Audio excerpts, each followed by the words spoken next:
Gossip theory ఇది చాలా interesting theory. ఇదేం చెప్తుందంటే ప్రాచీన కాలంలో ఆది మానవుడికి సైతం గుసగుసలాడే అలవాటు ఉండేదట. అంటే ఎవరు ఎవరితో క్లోజ్‌గా ఉన్నారు, ఎవరు ఎవరికి ఆపోజిట్‌గా వర్క్ చేస్తున్నారు, ఎవరు ఎవరిని ద్వేషిస్తున్నారు, ఇలాంటివి తెలుసుకోవడానికి లాంగ్వేజ్‌ని కనిపెట్టారు అని చెప్పి ఈ గాసిప్ థియరీ చెప్తుంది.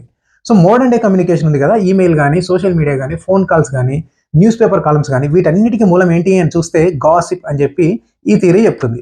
సో ఎవల్యూషన్ పరంగా మనం చూస్తే లాంగ్వేజ్ ఎందుకు డెవలప్ అవ్వాలి అని ఆలోచిస్తే ఫుడ్ కోసం, షెల్టర్ కోసం, ఎవరైనా ప్రెడేటర్స్‌కి సంబంధించి ఇన్ఫర్మేషన్ కోసం.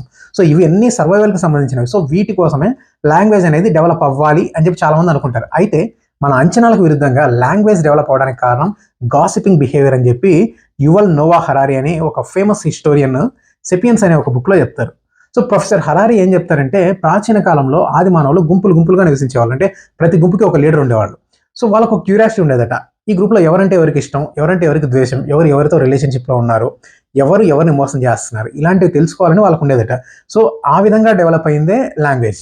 అంటే ఈ గాసిప్ వాళ్ళ సర్వైవల్‌కి కూడా హెల్ప్ చేసేది. అది ఎలా అంటే గ్రూప్ లీడర్స్‌కి రిలయబుల్ ఇన్ఫర్మేషన్ తెలుసుకోవడానికి ఈ గాసిప్ హెల్ప్ అయ్యేది.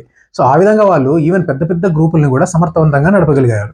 సో ప్రాచీన కాలంలో నియాండర్తాల్స్ అనే ఒక స్పీసీస్, హోమోసెపియన్స్ అని ఇంకొక స్పీసీస్ వీళ్ళంతా కొంతకాలం కలిసే ఉన్నారు భూమి మీద. అయితే నియాండర్తాల్స్‌కి ఈ లాంగ్వేజ్ స్కిల్ అనేది లేదు. ఈ ఒక్క కారణంతోనే నియాండర్తాల్స్ పెరిష్ అయిపోయిందనమాట. అంటే హోమోసెపియన్స్ లాంగ్వేజ్ స్కిల్ ఉంది కాబట్టి సర్వైవ్ అయ్యి ఇప్పటికి కూడా ఈ భూమిని వెళ్తూ ఉంది. సో ఈ విషయాలన్నీ 'సెపియన్స్' అని చెప్పి ఒక బుక్‌లో క్లియర్‌గా ఎక్స్‌ప్లెయిన్ చేస్తున్నాయండి. ఇది చాలా మంచి బుక్. ప్రతి ఒక్కరూ చదవగలిగే బుక్ ఇది. So thank you so much అండి.